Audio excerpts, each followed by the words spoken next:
따로 말씀하신 그런 비문화를 한다든가 하는 부분도 있지만 저희가 자체적으로 가지고 있는 자체적으로 가지고 있거나 아니면 국가에서 운영하고 있는 인증 제도를 통해 가지고 카드 결제를 처리를 하게 됩니다.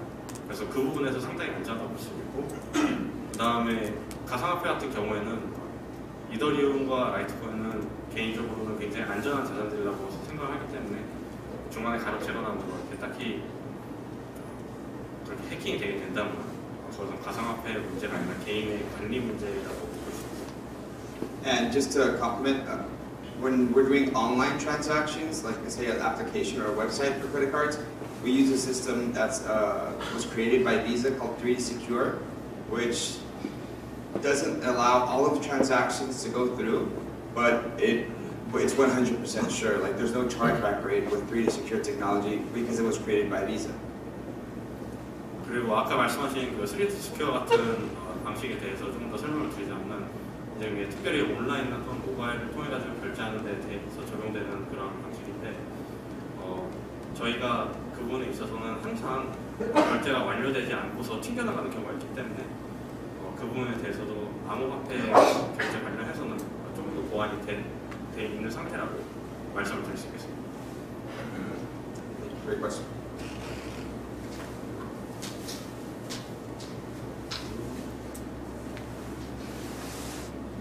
There's a question back there. 그 아까 아피스의 그 도메인 그 스마트 컨트랙트를 도메인화 시키는 그런 서비스랑 그런 파트너십 단계 때문에 그런 걸 하게 됐다고 들었는데, 그런 이제 도메인 같은 스마트 컨트랙트 기술이 단순히 전송에서만 쓰이는 건지 아니면 결제에도 포함돼서 사용되는 기술인 건지 그런 부분이 궁금해요. Okay, so you said that you have partnered with Avis because of the name service that you presented to us, and I'm curious as to whether this would actually be used only in transactions or for just sending and receiving funds. We're in the initial stage of our partnership. Our first opportunity that we think is going to be available is masking the name of the merchant. But I think the more we develop our partnership, more and more opportunities will present itself. And I think we'll be announcing them in the next few months. 저희가 지금 아직 파트너십 초기의 단계이기 때문에 실질적으로 할 수 있는 기능이 받는 쪽에 주소를 숨기는 것밖에 할 수가 없습니다. 근데 앞으로 파트너십이 발전을 하고 기술을 좀 더 발전시킴에 따라서 말씀하신 모든 부분, 결제라든가 아니면 암호화폐를 받고 전송하는 모든 부분에서 이용이 될 수 있도록 되리라고 있습니다. 지금 세계적으로 해서 가상화폐 사용하는 거에 대해 세금에 대한 문제가 좀 많은데, 실질적으로 카드를 받아서 사용했을 때 세금에 대한 문제는 없어요. So currently in the world there are a lot of tax issues, not only in terms of transactions but also in cryptocurrency. So in that regards, I'd just like to ask you about how the tax will be processed or to be factored in on your credit card transactions. So currently we work with local governments, and we believe in massive adoption of cryptocurrencies. And the only way we believe it's going to happen is working with governments and working with the IRS or whatever the legal system in every country is. So we're working with them. Beluga Pay every 15 days reports to the authorities every single transaction our merchants make. And we believe that's the way to actually help this go massive. If we were doing this in a way where we weren't informing the governments, then we could later get regulated, or they could probably, a huge fine could come. So we believe in paying taxes, in taxing transactions. Every country has different laws. In Mexico, for example, it's 16%, which is high. So every single transaction has a tax, and as I said, every 15 days we report to the government every single transaction our merchants make.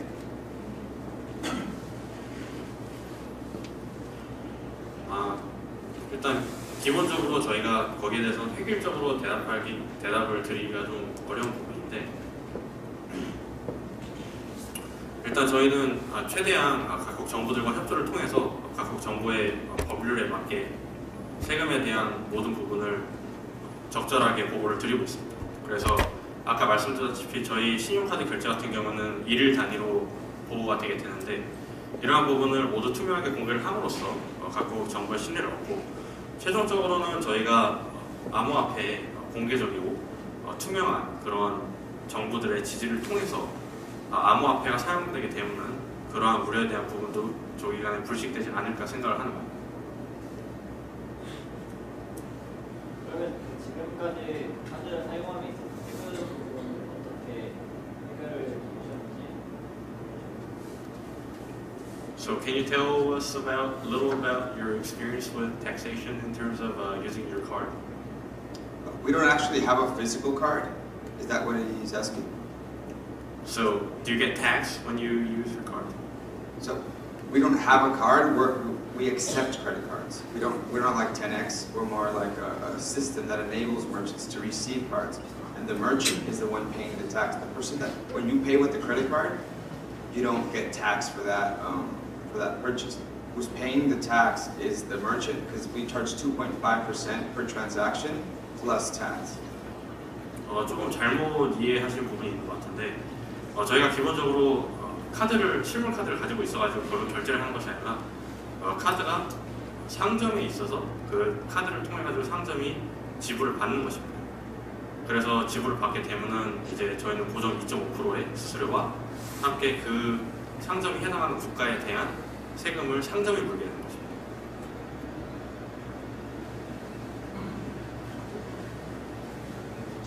마지막 질문 받겠습니다.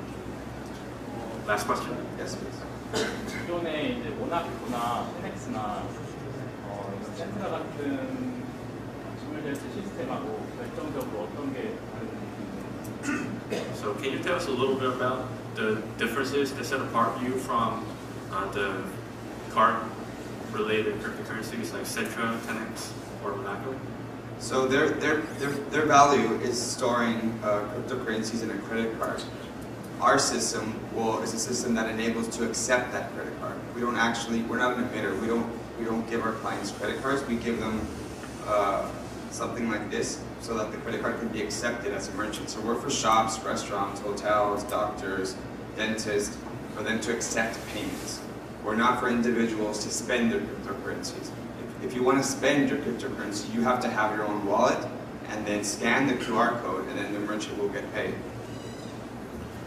지금 말씀하신 모든 경쟁사들 같은 경우에는 실질적으로 카드의 암호화폐로서 가치를 가지게 되는 그러한 기술을 가지고 있었다면 저는 실질적으로 그런 카드들이 결제를 할 수 있도록 도와주는 페이먼트 솔루션을 가지고 있는 그런 회사라고 볼 수 있습니다. 그래서 말씀하신 세 가지 암호화폐들이 그런 카드를 사용 가능하게 만들어주는 회사들이라면 저희는 그 카드를 읽히게 하는 카드 리더를 만드는 회사라고 이해하시면 이해가 쉽겠습니다. Thank you very much. 감사합니다. Thank you. So the next AMA session would be about the health crisis.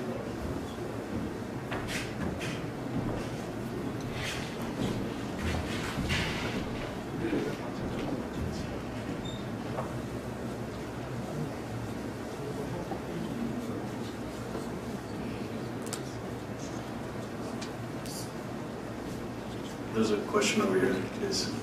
네, 질문해 주십시오. 아까 슬라이드 설명하실 때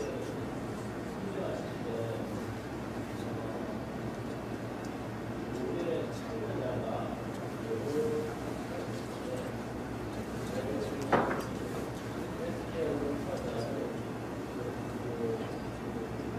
개인 죄송하죠. 조금 더 크게 말씀해 주실 수 있나요?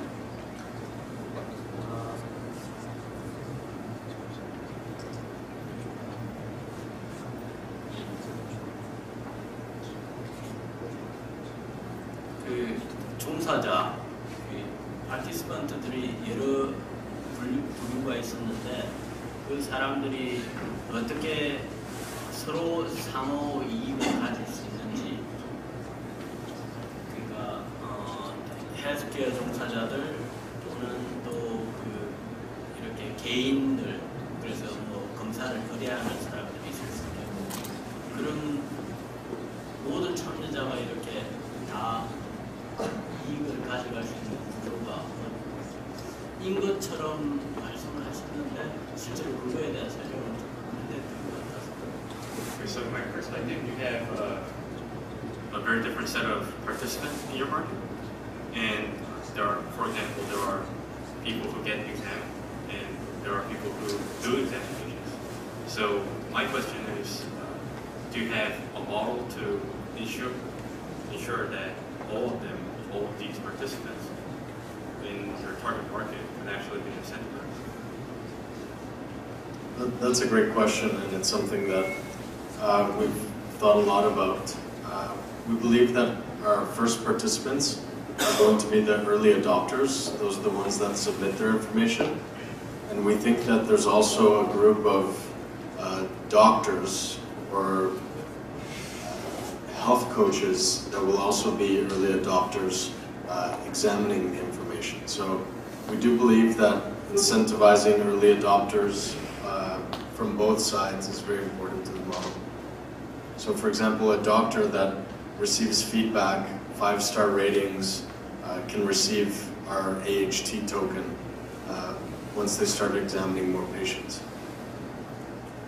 굉장히 좋은 질문 해주셨고, 제가 생각하기에는 기본적으로 모델에 의해서 어떻게 입증되거나 확실하게 보장되는 부분은 없지만 일반적인 환자와 의사의 관계를 생각해 볼 때 일종의 선의의 행위로 인해 가지고 처음에 얼리 어답터들을 위해서 환자들이 자기가 가지고 있는 의료 정보를 제공을 하게 되고 또한 좋은 의사들에 대해서 환자들이 좋은 리뷰를 남기고 해당 의사가 좀 더 진료 행위를 활발하게 함으로써 서로 상호 간의 코인 이익을 극대화할 수 있는 그런 방안을 서로 찾아가지 않을까 하는 게 저의 기본적으로 가지고 있는 생각입니다.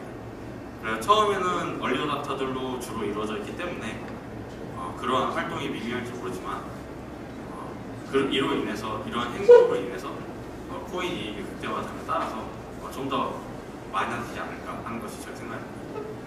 실제로 그 사이트 내에서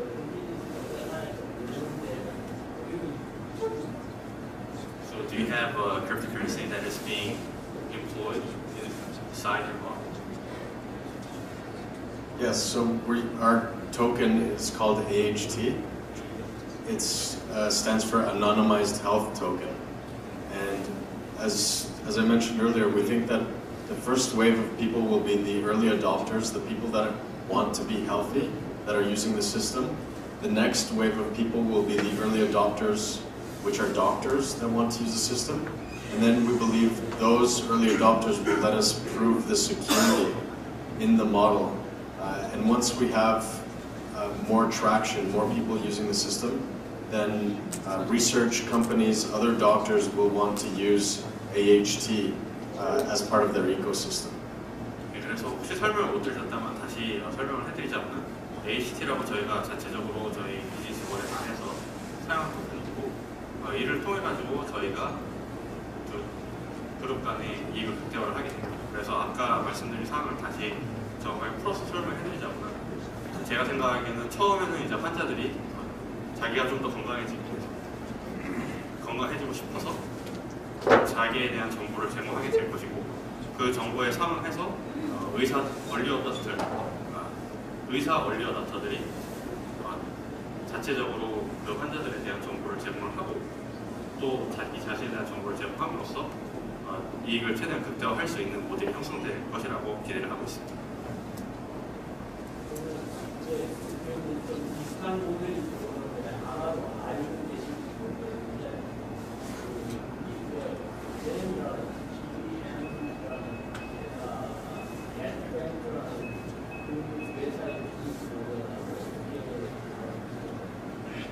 So I'm not sure if you may know about GM or the hospital in the US. And I'd like to ask you if there's a specific point that sets you apart from the business models of those two listed. So I've heard about GEM. I can't say that I know 100% about GEM, but one of the things that sets us apart is that we're looking to create an entire ecosystem. So even from providing the at-home tests and the hardware, we because we believe that if you have a device that's in your kitchen, that's first point of care, that's access in people's homes. So we will have the best information, and it'll be information about collecting users' sleep, a user's digestion, if a user is drinking water to begin with. And I believe GEM is focused right now more on hospital implementation. What we're looking more for at the beginning is user-reported healthcare tracking, and from there we'll start entering the hospital. 제가 잼에 대해서 듣기는 했는데 완벽하게 이해한 것이 아니라서 정확하게 설명을 드리지 못하겠지만 제가 이야기로는 잼은 일단 기본적으로 병원에 적용되는 것으로 알고 있습니다. 그래서 병원에서 있는 정보의 도식화라든가 정보의 흐름에 대해서 집중을 하고 있는 그런 비즈니스로 알고 있는데 저희 비즈니스 모델은 기본적으로 각 가정에다가 기기를 두고 홈케어 같은 시스템을 구축을 해서 각각의 의료 행위를 소비하는 소비자들이 직접적으로 정보를 기입을 해서 각각의 소비자들이 기입한 정보를 빅데이터화를 하여서 이에 대한 정보를 토대로 좀 더 병리에 대해 많은 정보를 탐구하고 또 이를 도식화해가지고 좀 더 양질의 의료 행위를 하는 것이 궁극적인 목표이기 때문에 기존 근간부터 다르다고 볼 수 있습니다. I also think there's a bit of a different business model. GEM is going after big hospitals and selling multi-million-dollar implementations, whereas we believe that we can have the most impact by providing a system that's open source, that can collect information from many different parts of the world. Because if we have a diverse health data set, that makes our system even more powerful. 제 같은 경우는 좀 획일화된 부분이 없지 않아 있는데 대형 병원에 굉장히 비싼 기기를 팔아가지고 이걸 충당하는 그런 비즈니스 모델이라면 저희 같은 경우는 최대한 많은 가정에 퍼져서 많은 정보를 수집하고 이를 토대로 저희 정보를 얻는 그런 비즈니스 모델이 되겠습니다. 네, next question. 다음 질문 받겠습니다. 그 메디블록이라는 코인이 있는 것으로 아는데 제가 오늘 들은 걸로 이해한 바로는 메디블록은 의사 중심으로 이제 자료 같은 것들이 수집되고 모이는 데 반해서 이 보호헤드 헬스 같은 경우는 소비자, 즉 환자 중심으로 수집되는 것 같은데 그러면은 메디블록하고는 경쟁 상대가 되는 것입니까? 아니면은 협업할 수 있는 그런 상대가 되는 것인지 궁금합니다. Okay, so I'm not sure if you heard about MedBlock, which is a Korean cryptocurrency that also specializes in information gathering through their cryptocurrency blockchain network. And I'd like to ask you if do you envision MedBlock to be something that you could work with, or do you have to compete with? I think there will be friendly enemies, because at the end of the day, we're talking about health. And if one system is hosted on MedBlock and one system is hosted on Bowhead, and I get sick and both hospitals need to communicate, there needs to be interoperability. However, obviously, our mission and our goal is to have the world's largest data set of health. So I don't know what the mission of MedBlock is, but I'm sure they would say that that's a competitive vision. 제가 생각할 때는 대략적으로 어깨동무를 저 같은 경우가 될 것 같습니다. 그래서 저희가 시스템을 완전히 구축하지 않은 상태이기 때문에 앞으로 시스템을 구축에 남아 있어서 메디블록과 상호 운용성을 기여를 해서 서로 정보를 증진시키고 서로 환자의 정확한 상태에 대해서 파악을 하게 만드는 그런 노력이 필요하겠지만 저희 당사에서 지향하는 부분이 세계에서 가장 큰 의료 관련 정보 데이터베이스를 구축하는 것이기 때문에 그 부분에 있어서 메디블록하고 경쟁을 할 수 있는 경쟁하는 상대라고 볼 수 있겠습니다. 좀 전에 그 질문에서 혹시 다른 분 질문? 죄송합니다. 너무 한 분께서 많이 질문해 주시면 좀 몰릴 가능성이 있어가지고. 방금 스피커가 전화를 했는데 I think he has one more question. I'd actually prefer the questions to be more diverse. Okay, we can talk afterwards. Thank you. 네. 일단 그거를 가정에서 사용하려면은 기계를 병에다가 기계를 해야 되는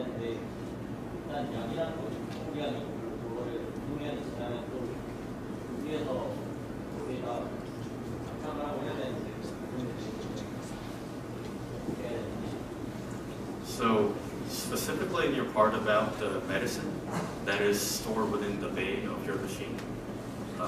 I believe there's expiration dates for those medicines as well. And so I'm just curious as to how you actually track the status of those individual medicines. Obviously, there would be different chemicals stored in your bay. And I'm just curious as to how you keep track. So we're starting with vitamins and minerals because those have a longer expiry date, and we manufacture those. They're 10-millimeter spheres that we manufacture, starting with vitamins and minerals, and then we track the actual cartridge as it goes into the device. So the user scans a barcode. There's a light on the device that instructs the user where to put the cartridge, and we count that with the machine on the blockchain as well. But medicine is a few years down the road because there's a lot of regulation in formulation and getting all the compliance necessary to sell medicines. 저희가 이 부분에 대해서는 아직 발전 중인 부분이기 때문에 비타민과 보이진 영양제부터 시작을 할 예정인데 이러한 영양 제제들 같은 경우는 유통기한이 비교적 긴 제제들이기 때문에 그 부분에 대해서는 큰 문제가 없을 것이라고 생각하고 있고, 또한 각각의 카트리지에 대해서도 어떤 약이 어디로 들어갔는지에 대해서 바코드를 스캔을 해서 각각의 카트리지에 상응하는 정보를 기입을 해서 블록체인 상으로 충분히 정보가 유통돼서 각각의 카트리지에 어떤 게 들어갔는지 그리고 유통기한이 언제까지인지 정확하게 파악을 할 수 있도록 방안을 준비를 하고 있습니다.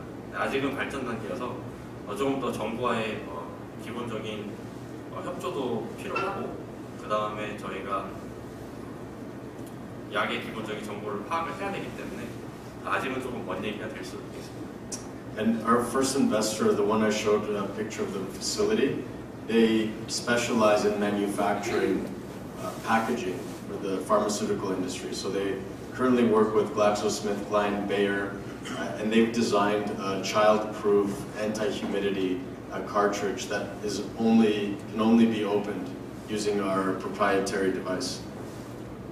그리고 또한 저희 첫 번째 고객 같은 경우에는 이제 특수 카트리지를 만드는 그런 회사인데 저희를 위해서 이제 저희 기기만이 열 수 있는 그런 카트리지를 생산할 예정입니다.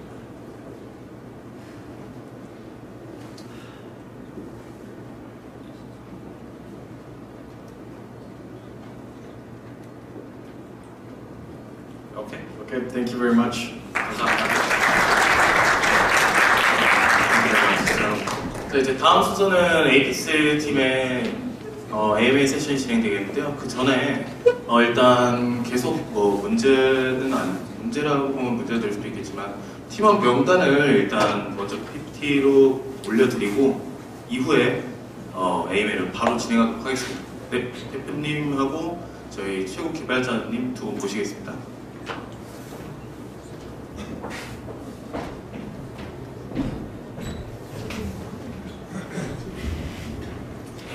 팀원 명단 올려주세요.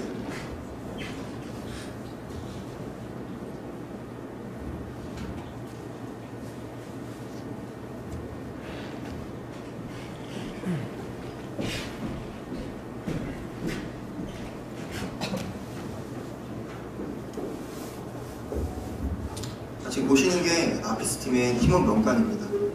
많은 분들이 저희 아피스 프로젝트에서 가장 논란이 되었던 부분이라고 볼 수 있을 것 같은데, 저희가 공식방을 통해서 저희 입장을 얘기를 말씀드렸던 건 기존에 말씀드렸던 대로 저희 측의 이메일로 특히 저희 아피스를 운영하는 직접적인 팀은 크게 관계 없었지만 어드바이저 분들께는 꽤 많은 양의 메일이 그냥 메일이라고 하기도 좀 애매하네요. 악의적인 목적을 가진 메일이 수십에서 수백 통이 전송됐었습니다. 몇몇 분들은 이 점을 당연히 이 부분은 감수하고 올려야 되는 거 아니냐라고 말씀하시는 분들이 계시더라고요. 물론 저도 그 생각에 동의합니다. 감수해야 될 건 어드바이저 분들이 아니라 저희 팀원들이라고 생각합니다. 일단 기존에 어드바이저에 보시면 성균관대학교에서 현재 재직하고 계시는 김일호 교수님이 들어와 주셨었는데, 김일호 교수님이 현재 성균관대학교에서 현재도 재직하고 계시는 현업에 계시는 분입니다. 김일호 교수님 같은 경우에는 저희 어드바이저에 들어오셨던 이유가 모금 행위에 도움이 되기 위해서 마케팅적인 부분을 도와주시려고 어드바이저에 참여하셨던 게 아니고 저희가 기술 개발에서 조언을 받고 또 기술 개발의 향후 어떤 문제가 생겼을 경우에 그런 부분을 같이 논의하기 위해서 조언을 얻기 위해서 들어오셨던 건데 김인호 교수님께 전송된 메일들의 대부분의 메일들에는 모금 행위에 이용되는 어드바이저라는 문구가 상당수 들어있었습니다. 김인호 교수님 같은 경우는 저희는 사전에 김인호 교수님께 가서 어드바이저에 대해서 김인호 교수님과 얘기를 할 때 이런 부분은 전혀 말씀을 드리지 않았었어요. 저희는 실제로 기술적인 부분만 조언을 받고 있었고요. 그럼 김인호 교수님의 입장에서는 모금 행위에 이용된다고 충분히 느끼실 수 있다고 생각합니다. 현재는 김인호 교수님은 어드바이저에서 나와 계신 상태고요. 모금이 끝난 이후에 다시 들어온 어드바이저로 다시 들어오는 걸 논의하기로 얘기가 되어 있습니다. 이와 같이 실질적으로 저희 아피스 프로젝트의 어드바이저 영업 행위나 영업 활동에서 실질적인 문제가 발생을 하고 있는데 저희 팀의 입장에서는 이 부분을 계속 업로딩 해놓는 건 너무 많은 리스크를 껴안고 운영을 하는 거다라고 판단해서 내렸던 거고 오늘 말씀드린 대로 미드업 이후에는 팀원과 어드바이저 명단은 홈페이지에 게시가 될 겁니다. 앞으로 이런 논란은 종식될 수 있을 거라고 생각하고 있고요. 또 몇몇 분들은 아피스 프로젝트가 한국 프로젝트냐고 물어보시는 분들도 계시더라고요. 아피스 프로젝트는 한국 프로젝트라고 하기는 좀 어려울 것 같습니다. 오히려 동북아권이라고 하는 게 더 맞겠네요. 보시는 바와 같이 모두 멤버에도 한국인이 저도 들어있고요. 일본인도 들어있고 그리고 중국인도 들어있습니다. 중국인들 같은 경우에는 중국에서 저희 아피스 프로젝트로 들어오신 분들의 경우에는 대부분이 개발진에 속해 계시고요. 일본에서 참여하시는 분들에서는 일본에서 영업활동이나 아니면 총체적인 아피스 프로젝트를 같이 운영하는 보드팀에 들어가 계신 분들 계시고요. 그러니까 비단 한국에서만 운영하는 프로젝트라고 보기는 어려울 것 같습니다. 현재 지금 아피스 프로젝트의 상황상으로도 한국보다는 일본 쪽 커뮤니티가 훨씬 크게 형성되어 있고요. 또 하나 더 추가해서 말씀드리자면 아피스 프로젝트가 홍보를 어디서 하고 있냐, 한국에서만 하는 거 아니냐라고 물어보시는 분들도 계셨었어요. 아피스 프로젝트의 홍보는 현재 유럽에서도 진행되고 있습니다. 또 여기 참여해 계시는 벨루가페이 같은 경우는 남미를 중점적으로 커뮤니티를 보유하고 계시는데 벨루가페이가 보유하고 있는 커뮤니티는 여기 계신 분들이 대부분이 아실 거라고 생각하는 퀀텀 커뮤니티보다 단순히 텔레그램에 들어와 있는 참여자 수만 비교하더라도 퀀텀과 견줄 정도로 비슷하거나 더 많은 수준입니다. 벨루가페이와의 미팅에서 남미 쪽 아피스 마케팅을 저희 쪽에 같이 도움을 주기로 했고요. 현재로는 유럽, 한국, 일본, 중국, 또 남미, 인도까지 마케팅을 같이 할 계획으로 진행되고 있습니다. 인도 쪽은 만데엑스라는 프로젝트를 운영하는 팀이 저희와 같이 마케팅 부분에 협업을 하기로 했고요. 그럼 이제 질문 받도록 하겠습니다. 질문 받기 전에 저희가 몇 가지 질문 준비한 것들 커뮤니티 방에서 자주 나오는 질문들 몇 개를 약간 준비를 해봤거든요. 일단 제일 이제 맨 처음 스캠설이다 어쩐다 하면서 나왔던 얘기가 카젠나와 카젠나라는 트레이딩 시스템과의 관계. 그래서 그거를 일단 먼저 말씀해 주시죠. 네. 여러분이 아시는 카젠나라는 기업은 저도 카젠나라는 기업이 정확히 어떤 사업 구조를 갖고 있는 모두 알고 있지 않습니다. 다만 카젠나라는 기업과 협업을 하게 된 이유는 제가 전에 아피스 프로젝트에 대해 설명을 드릴 때 아피스 프로젝트에 참여한 투자자들은 이자를 선택할 당시에 아피스 마스터노드 중개 플랫폼에서 아피스 마스터노드 외에 다른 마스터노드에 참여했을 당시에 투자를 받는 방법을 선택을 할 수가 있습니다. 아피스가 아니라 가령 대쉬 마스터노드에 참여를 했다면 대쉬를 이자로도 받으실 수 있어요. 그럼 저희 같은 경우는 아피스 프로젝트 팀이지 대쉬 팀이 아닙니다. 저희는 대쉬의 코인을 생산하지 않아요. 저희는 이 대쉬 코인을 지급하기 위한 방법들을 여러 개 두긴 했지만 최근에 시장 상황과 같이 급격한 하락 중인 시장 상황에서 아피스 코인을 받은 걸 그대로 시장에 매도해서 대쉬를 구입하는 건 아피스 팀이 운영하는 운영상의 정책에는 굉장히 큰 리스크를 안고 가는 것과 다름없습니다. 회사 측에서는 지속적인 손해를 볼 수 있으니까 1분 1초에 가상화폐 시장에서는 급격한 하락이 동반될 수 있으니까 이런 경우를 저희는 리스크를 해치해야 했습니다. 과연 이렇게 급격한 하락장에서도 어떻게 해당 코인의 이자율을 제공할 수 있느냐라는 고민을 하다가 저희 아피스 프로젝트를 시작할 때 처음 플랫폼을 런칭을 하게 되면 저희는 저희가 제공하는 마스터노드 코인들의 쉽게 말씀드리면 현금이라고 할 수 있겠네요. 코인들을 저희 자체적인 지갑에 모두 현금처럼 그냥 보유를 하고 있을 겁니다. 그래서 이와 같은 하락장이 시작했을 시 저희는 해당 마스터노드 코인의 이자를 아피스 코인이 아닌 다른 코인을 지급할 때 저희가 보유하고 있는 이 다른 각 마스터노드 코인들의 그냥 현금으로 보유하고 있는 코인으로 이자를 지급해 드릴 겁니다. 자, 그럼 이럴 경우에 다른 의문점이 떠오를 수 있습니다. 보유하고 있는 코인이 전부 떨어지면 하락장에서 어떻게 코인을 지급할 거냐? 아피스 프로젝트 팀은 계속 손해를 보면서 해당 코인을 매입해서 지급할 거냐? 그럴 수는 없죠. 그렇게 운영을 한다면 아마 아피스 플랫폼은 오래 가지 않을 겁니다. 저희는 이 부분에 대해서 각 코인들의 현금량을 어느 정도를 보유해야 되고 시장 상황이 지금과 같은 하락장이 아닐 때 이 현금 보유량을 얼마만큼 유지해야 이런 리스크를 해체할 수 있는가라는 전문적인 금융 지식이 필요했습니다. 쉽게 말씀드리면 금융공학적인 설계가 필요했다고 생각하시면 더 이해하기 쉬울 것 같습니다. 이 부분을 설계하는데 비단 한두 명의 금융적인 지식을 가진 인원들이 한두 달 만에 뚝딱 설계할 수 있는 그런 간단한 금융적인 공학이 들어가는 플랫폼이 아니었어요. 저희는 이 부분에 대한 도움을 받기 위해서 카젠나에 재직하고 계시는 전문적인 금융 지식을 갖고 계신 분들의 도움을 받았고, 그리고 그 지식을 도움을 받았던 것 때문에 저희 아피스 프로젝트에 파트너스로 들어가 계신 겁니다. 그리고 저희 팀원 명단을 이제 차후에 홈페이지에서 확인하실 수 있으실 텐데, 팀원 명단에 보시면 저희 아피스 프로젝트를 총괄로 운영하는 보드팀에 보시면 이원장이라는 저희 아피스 프로젝트 CIO 분이 계십니다. 이원장이라는 분은 실제 카젠나라는 기업에서 근무를 하셨던 분이고, 저희가 지속적인 현금량을 확인하고 안정적으로 돌아가고 있는지를 체크하기 위해서 아피스 프로젝트 운영을 하게 더 들어오게 되셨습니다. 카젠나에 대한 답변은 이 정도면 충분할 것 같습니다. 그리고 이후에는 이제 그 예치 기간 얘기가 굉장히 많이 나왔었어요. 예치 기간 마스터노드 자체에 있는데 뭐 예치 기간이 존재하는 거냐. 또 그 다음에는 이제 뭐 예를 들어서 이자는 8일 만에 나오는 코인이 있는데 5일만 넣었다가 빼버리면 내 그 전에 돌아간 모드는 어떻게 되는 거죠? 그래서 예치 기간과 더불어서 이런 질문을 답변해 주시면 됩니다. 말씀드렸던 대로 기존의 마스터노드 구조는 섬이라고 생각하시면 됩니다. 각자 운영하는 방식이나 정책이 전부 개별적이었었어요. 이 각 마스터노드 코인들이 지급하는 이자율도 다른데, 가령 예를 들어 설명을 드리자면 대쉬는 8일마다 이자를 지급한다. 근데 매매는 매일 지급한다. 이럴 경우에 이자율을 지급하는 거에 대한 기간이 달라지게 되는데, 저희는 이 이자를 지급함에 있어서 아까 말씀해 주신 대로 예를 들어 대쉬라는 코인은 8일을 보유하고 있어야 이자를 받을 수 있는데 8일 전에 내가 나오고 싶을 때 어떻게 해야 하냐. 8일 동안에 기존의 대쉬 마스터노드를 이용한다면 8일을 보유해야 이자를 지급받을 수 있습니다. 일종의 어떤 8일간의 본인의 투자금이 묶이는 락업 기간이 될 수 있죠.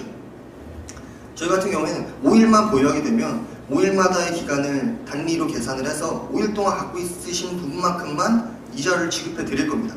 비단 기존의 대쉬나 다른 마스터노드 코인들이 갖고 있는 이자율에 대한 어떤 A 코인은 3일마다 지급한다, B 코인은 일주일마다 지급한다, C 코인은 15일마다 지급한다 라는 부분은 저희 아피스 마스터노드 중개 플랫폼 상에서는 의미가 없어질 겁니다. 하루만 보유하고 계셔도 하루 만에 이자를 계산해서 지급해 드릴 거예요.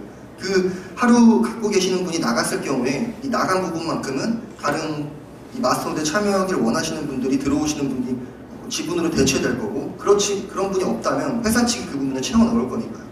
기존의 마스터노드 플랫폼과는 기존의 마스터노드 이 플랫폼 생태계에서의 많은 구조들이 아피스 마스터노드 중개 플랫폼 위에서는 대부분이 무마가 될 겁니다. 네, 다음. 네, 질문 받아주시죠. 네, 다음 이제 질문 받겠습니다.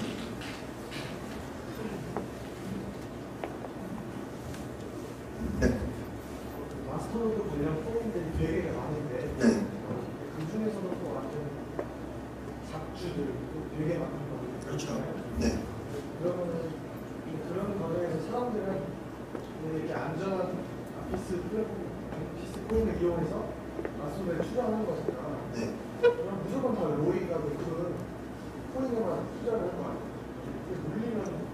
네. 지금 말씀하신 게 제가 이해한 게 맞다면 투자 수익률이 높은 코인에만 사람들이 집중되지 않나 이런 질문을 하신 것 같은데, 여기서 여러분들이 마스터노드에 투자할 때 생각하셔야 되는 건 투자 수익률이 높다는 건 그만큼 그 해당 마스터노드 코인을 운영하는 프로젝트 팀이 이 마스터노드에 들어왔을 때 그만큼 새로 찍어내는 코인이 많다는 겁니다. 새로 찍어내는 코인이 많다는 건 인플레이션의 문제를 동반할 수 있죠. 그러니까 그만큼 세상에 투자 수익률이 높은데 투자 수익률도 높고 안전한 투자처는 없습니다. 투자 수익률이 높다는 건 그만큼 인플레이션이 발생할 확률이 높다는 거고, 인플레이션이 발생했을 때 가격이 여러분들이 가장 민감하게 생각하실 해당 코인의 가격이 폭락할 가능성도 내재하고 있는 거죠. 그러니까 저희는 마스터노드 주계 플랫폼을 운영할 때 뭐 말씀하신 대로 마스터노드라는 개념을 갖고 있는 코인은 수도 없이 많습니다. 마스터노드, 어떤 마스터노드 코인들이 수익률을 얼마를 갖고 있는지를 확인할 수 있는 사이트들도 있는데 들어가 보시면 못 들어보신 코인도 굉장히 많아요. 근데 이런 코인들을 저희는 전부 무작위로 상장하는 건 아니고 이 중에서 안정적으로 검증된 몇 개의 코인을 상장하는 건데, 여러분들이 뭐 익히 알고 계신 대쉬나 제가 예로 많이 사용했던 매매, 피백스, 이게 좀 안정적으로 인플레이션율을 관리를 하는 코인들을 사용을 할 거고요. 실제로 인플레이션율을 관리하지 않다가 인플레이션이 발생해서 가격이 너무 시장에서 주저앉은 이유로 회복하지 못하고 있는 코인들도 많습니다. 이런 코인 같은 경우에는 아무리 좋게 이 코인을 설계해놨더라도 사실 시장성은 잃어버렸다고 볼 수 있어요. 더 이상 저희가 투자적인 가치로는 판단하기 어렵다는 거죠. 투자적인 어떤 요소로는. 저희는 이런 걸 자체적으로, 저희 아피스 코인도 마스터노드 중개 플랫폼이지만 저희 아피스 자체의 마스터노드도 가지고 있습니다. 저희도 이런 인플레이션율에 대한 걸 자체적으로 검증을 하고 계산할 텐데, 마찬가지로 마스터노드 중개 플랫폼에 올라오는, 저희 아피스 마스터노드 중개 플랫폼에 올라오는 다른 마스터노드 코인도 같은 방식의 검증 절차를 거친 이후에 상장이 될 겁니다. 상장이 된다기보다는 뭐 이용할 수 있게끔 된다는 표현이 맞겠네요. 네. 네. 그 아까 그 하락장에 대비해서 어느 정도의 금액을 지갑에 보관하고 있다고 얘기를 하셨는데, 네네. 그러면 이제 이게 아까 뭐 사람이 나가면은 그걸 채우기도 하고 이런다 그랬는데, 네네. 그런 지급률이나 아니면 지급 어떻게 갖고 있는지 그런 코인에 대해서 그런 사람들에게 공개를 하는지, 아니면 회사에서만 비밀로 알고 있는지. 말씀하시는 건 저희가 마스터노드 중개 플랫폼에 올려서 투자자들이 이용할 수 있게 될 각 코인들의 회사에서 보유하고 있는 보유량을 공개를 할 건지를 여쭤보시는 거죠. 그러니까 예를 들어서 은행 같은 경우에는 지급 준비라고 해가지고 아무리 이제 이게 은행에서 운영이 어려워지더라도 어느 정도는 이제 가지고 현금으로 갖고 있어야 된다. 그렇죠. 이런 게 있는 것처럼 네네. 그런 것들도 이제 아피스에서 그런 부분이 분명히 있을 텐데, 그러니까 그런 부분에서 얼마 정도 우리가 이렇게 갖고 있다라는 걸 투자자들한테 공개를 해서 안정적으로 신뢰를 얻을 것인지, 아니면 그걸 비밀로 할 것인지. 말씀하신 대로 은행에서 뱅크런에 직면하지 않기 위해서 현금을 보유하고 있는 양을 지급 준비율로 공개한다고 하지만, 말씀하신 지급 준비율이 은행이 갖고 있는 현금 보유량의 전부가 아닙니다.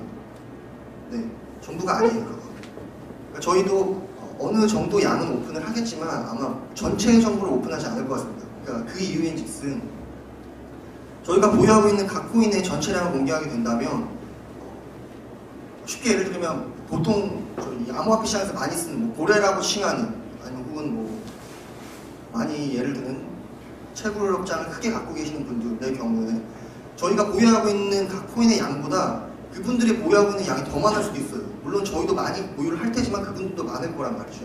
그럴 경우에 뭐 어떤 이유가 될지 모르겠지만 일련의 이유로 마스터노드 중개 플랫폼에 본인이 어떤 조작을 통해서 이득을 볼 수 있다라는 식의 그런 방법이 생긴다면, 저희가 갖고 있는 현금량을 오픈하는 건 저희의 전력을 노출하는 것과 마찬가지입니다. 근데 하나 말씀드리고 싶은 건, 저희도 마찬가지로 이런 현금량을 보유하는 건 지금 말씀하신 대로 뱅크런에 직면하는 상황을 막기 위해서예요. 저희가 지금 아피스 투자금 모집액이 큐텀 기준으로 5만원 단위였을 때 500억 규모를 잡아놨는데, 이 ICO 투자 모금액이 500억인 것도 그냥 500억으로 산정을 하는 게 아닙니다, 사실. 저희가 이 500억을 산정한 이유는 현재 말씀드렸던 대로 마스터노드 코인이 굉장히 많아요. 이 모든 마스터노드 코인들의 저희 마스터노드를 전부 다 구성했을 때 과거 큐텀이 5만원일 당시에는 92억에서 98억 정도의 금액이 소요가 됐었습니다. 저희가 550억이라는 기금을 모집하는 이유는 이 시장에 존재하는 모든 마스터노드 코인들을 전부 저희 아피스 마스터노드 중개 플랫폼에 올린다고 했을 때, 이 모든 마스터노드 코인을 저희가 자체적인 저희 보유량만으로도 최소 3개 이상을 구성할 수 하기 위해서 550억이라는 금액을 책정한 거예요. 그럼 아까 제가 전에 설명드렸던 대로 큐텀이 5만원의 기준에서 마스터노드를 전부 구성했을 때 92억에서 98억이 된다고 말씀드렸는데, 550억은 92억에서 98억의 모든 마스터노드 코인들을 3번을 구성하고도 남는 돈입니다. 이 남는 돈은 전부 현금화로 해서 자사 측에서 보유를 하고 있을 거예요. 그러니까 아피스는 각 개별 코인의 현금 보유량도 갖고 있고, 지금 말씀드리는 현금 보유량 코인을 말씀드리는 거예요. 그 외에 말씀하신 대로 예를 들어 뭐 대쉬가 너무 인기가 많다. 근데 대쉬가 시장 상황이 급변하고 있다. 이런 경우에 대쉬에 대한 저희가 현금 보유량을 이용을 해서 이자를 많이 지급해줘야 되게 될 경우 대쉬의 현금 보유량은 급격히 떨어질 수밖에 없죠. 이럴 경우 저희는 자사가 보유하고 있는 현금량을 이용해서 대쉬를 추가적으로 매입을 할 겁니다. 만약 이 현금 보유량마저 급격히 떨어지는 시장 상황이 계속된다. 뭐 그런 상황을 직면하게 저희 프로젝트 아피스를 운영하는 저희 팀 자체를 가만두지 않겠지만, 가령 극단적으로 그런 상황이 발생한다고 하더라도 저희도 마찬가지로 아피스 마스터노드라는 마스터노드 자체를 운영하는 팀이란 말이죠. 그럴 경우에 저희는 아피스 마스터노드 외에 아피스 마스터노드 중개 플랫폼을 이용해서 다른 마스터노드를 운영하는 분들의 투자 안정성도 보장해야 합니다. 그럴 경우에 저희 아피스 코인 자체도 시장에 매도해서 현금화를 더해서 다른 코인을 매입을 하겠죠. 그런 식으로 이런 뱅크런에 직면하기 위한 수많은 상황들을 해지할 수 있는 일련의 장치들을 많이 마련을 해놓고 운영을 할 수 있게끔 준비를 해놨습니다. 네. 예를 들어 선정 기준에서도 네네. 예를 들어 마스터노드에서도 주문하고 실행을 하는데 되게 어떤 데는 솔직히 지금 뭐 대쉬 코인은 다크 코인이고 네. 그런 기능이라는 이제 MSG나 네. 아까 전에 이렇게 마스터노드 코인을 네. 기술적으로는 별다른 특징이 별로 없단 말이죠. 그렇죠. 근데 그러면 선정 기준은 어떻게 되는 거예요? 나는 근데 거기가 괜찮으면서도 개발하는 마스터노드 코인 중에서 이게 개발진들이 일을 막 열심히 하고 네. 이제 로그넷을 다 진행되고 이러는데도 사람들은 막 모르는데 네. 그런 것들은 개발진이 일 열심히 한다고 선정할 수는 없잖아요. 그렇죠. 선정 기준이 어떻게 되는지, 아니면 그리고 또한 나중에 아피스를 할 때 마스터노드 코인 개수가 예를 들어 몇 개 정도나 되는지, 몇시 뭐 한두 개 되는 안 돼요. 그렇죠. 네. 네. 일단 후자로 질문하신 아피스 마스터노드 중개 플랫폼을 런칭 시에 얼마나 많은 마스터노드, 다른 여타 마스터노드를 이용할 수 있을 것인가. 말씀하신 대로 마스터노드 중개 플랫폼이라는 슬로건을 내걸었는데 한두 개만 플랫폼상에서 이용할 수 있다면 의미가 없죠. 제가 말씀드린 대로 마스터노드를 갖추고 있는 코인은 굉장히 많지만 이 마스터노드를 갖추고 있는 코인들의 뭐 각각의 ROI나 투자 수익률이나 혹은 뭐 자본금 현황 등등을 확인할 수 있는 사이트들이 있습니다. 거기만 가셔도 아마 쉽게 확인을 하실 수 있을 것 같은데, 마스터노드 자체만으로도 안정적인 수익을 올리고 있는 팀들이 있어요. 그런 팀들만 하더라도 제가 지금 계략적으로 떠오르는 것만 하더라도 최소한 8개 이상은 되는 것 같아요. 그럼 저희는 마스터노드 중개 플랫폼을 런칭 시에 못해도 최소한 8개 이상은 저희 마스터노드 중개 플랫폼을 이용해서 투자를 같이 하실 수 있게 될 겁니다. 최소 8개는 약속을 드릴 수 있을 것 같아요. 말씀하신 대로 뭐 매매나 피백스 뭐 등등의 마스터노드라는 특징을 갖고 있지만 그 외에는 다른 어떤 개발이라던가 비전을 딱히 가지고 있지 않은 코인도 많아요. 근데 그러 같은 경우에는 제 생각에는 좀 기준이 달라야 된다고 생각합니다. 그럼 예를 들어 내가 코인을 투자하는 데 있어서 어떤 향후에 이 저희가 실물로 접하는 실물 경제나 아니면 블록체인 시장에서 어떤 패러다임을 바꿀 그런 비전을 갖고 있는 코인이다 같은 경우에는 가치 투자를 하는 거라고 볼 수가 있겠네요. 그럼 이런 가치 투자도 원하면서 투자적인 수익도 올릴 수 있는 그런 아이템을 갖고 있는 프로젝트는 사실 많지 않습니다. 많지 않아요. 그런 시장의 패러다임을 바꿀 수 있는 코인 같은 경우에는 현재는 그런 식의 구조가 없던가 아니면 있어도 굉장한 어려움을 해소하던가 아니면 기존의 어떤 대기업이 갖고 있는 악패습을 없애는 그런 어떤 혁명적인 시스템이 도입된 것들이란 말이죠. 이런 경우에는 보통 대부분은 많은 기술적으로 개발하는 데 많은 시간을 소요하고 비용을 소요합니다. 그럴 경우엔 시장에서 이 코인이 각광을 받고 호응을 얻으려면 우리가 소위 말하는 호재성 기사도 필요하고 또 거래소의 성장도 필요합니다. 근데 기술 개발이 오래 걸리는 것들은 그렇게 많은 호재성 기사를 내볼 수 없어요. 왜냐하면 개발하기 어려운 기술들이 대부분이니까. 또 거래소와 같은 경우에는 거래소는 거래가 많이 돼야 이에 대한 수수료를 받아서 운영을 하는데 호재가 많이 없고 주목을 많이 못 받는 코인을 거래소 입장에서도 상장시켜줄 메리트가 있을까요? 그렇지 않다는 거예요. 그러니까 이런 가치 투자를 하는 코인 같은 경우에는 거래소에 상장이 힘들거나 아니면 호재성 기사가 많지 않기 때문에 가격을 지속적으로 끌어올리거나 혹은 지금 수준의 가격을 유지하기는 굉장히 힘들어요. 쉽게 제가 예를 들자면 대부분의 분들이 알고 계신 테넥스의 경우가 그런 것 같아요. 테넥스는 굉장히 좋은 비전을 갖고 있었죠. 근데 테넥스의 경우는 현재 이 실물 시장에서 이 테넥스라는 프로세스를 지금 저희가 피부에 느끼게 테넥스 카드로 가서 물을 사고 음식점에 가서 음식을 구입하기에는 아직 장벽이 높다는 거예요. 그리고 테넥스의 경우에는 본인들이 얘기했던 그런 프로세스를 본인들이 얘기했던 대로 실물 시장에 접하는 거는 실패했습니다. 그래서 대부분의 여기 와 계신 분들이 알고 계시는 것처럼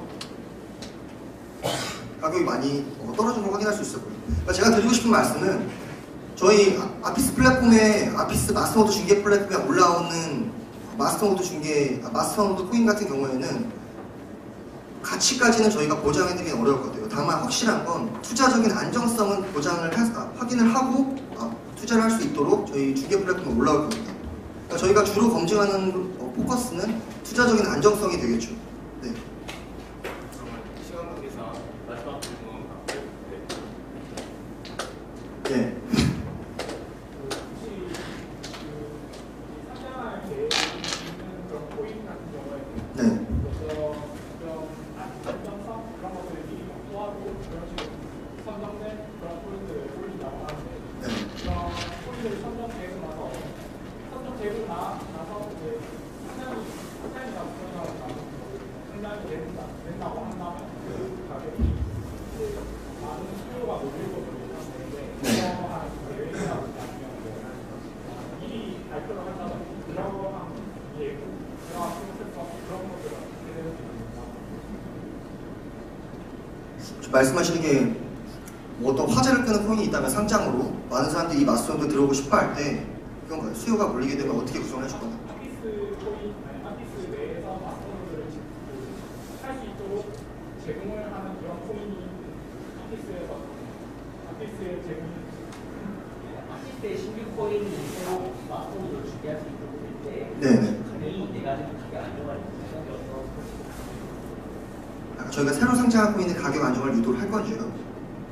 맞나요? 제가 이야기 맞나요? 저 질문 준비하자면 아피스 플랫폼의 신규 상장 코인이 상장되는 것으로 평균 효과가 알려져 있는데 그렇게 답변하나요? 그걸 미리 언제 발표를 할 건지 저희가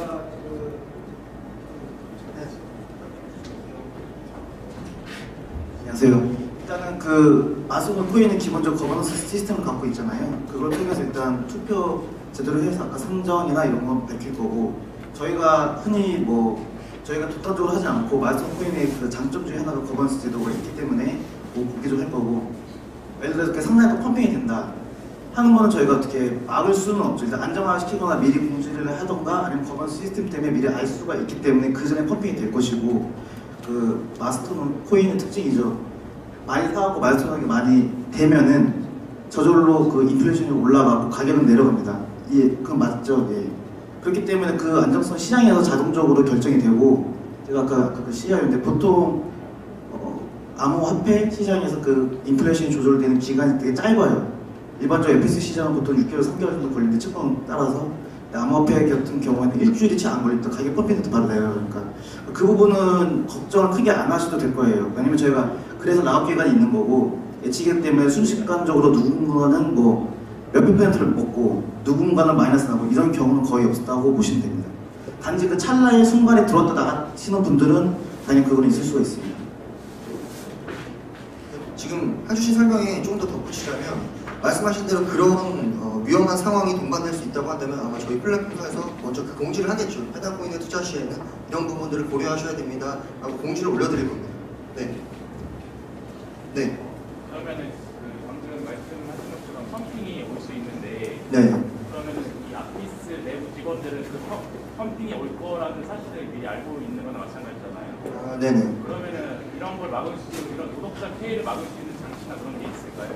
그 혹시 마스노드를 혹시 해보셨으면 하는데 거버넌스 그 투표하는 거를 저희가 막을 수도 없고 다 공지가 되고 저희는 회사 측은 1년 동안 낙업이 걸려 있어요. 그리고 저희 지금 다 공개가 돼 있기 때문에 저희가 뭐 임의적으로 뭐 지인한테 알려주는 거 할 수가 없습니다. 투표를 저희가 하는 게 아니고 저희 그러니까 아피스 코인을 갖고 계신 마스터노드 플랫폼에 참여한 사람들이 투표하는 거지 저희가 알 수가 없어요. 그러니까 저희가 뭐 예를 들어서 A, B, C, D 코인이 있는데 어떤 게 1등이 될 거라고 예측을 못 하죠. 대중에게. 뭐 다만 뭐 이런 경우 있겠죠. 뭐 내부적으로 이거 1등 됐는데 저희는 아니겠지만 1등 됐는데 그 사람이 개인적으로 투자를 한다. 회사 직원 아니겠죠. 그 사람이 이익 얻는 거 갖고 저희가 뭐라고 할 수는 없죠. 똑같습니다. 저희도. 네. 시간 관계상 그 ABS 테이블 AM에는 이제 종료하겠고요. 그 저희 이제 미더미 최후 모두 종료된 이후에 따로 물어보실 거 궁금하신 점 물어보셔도 될 것 같습니다. 네. 그리고 일단 네, 박수 부탁드릴게요.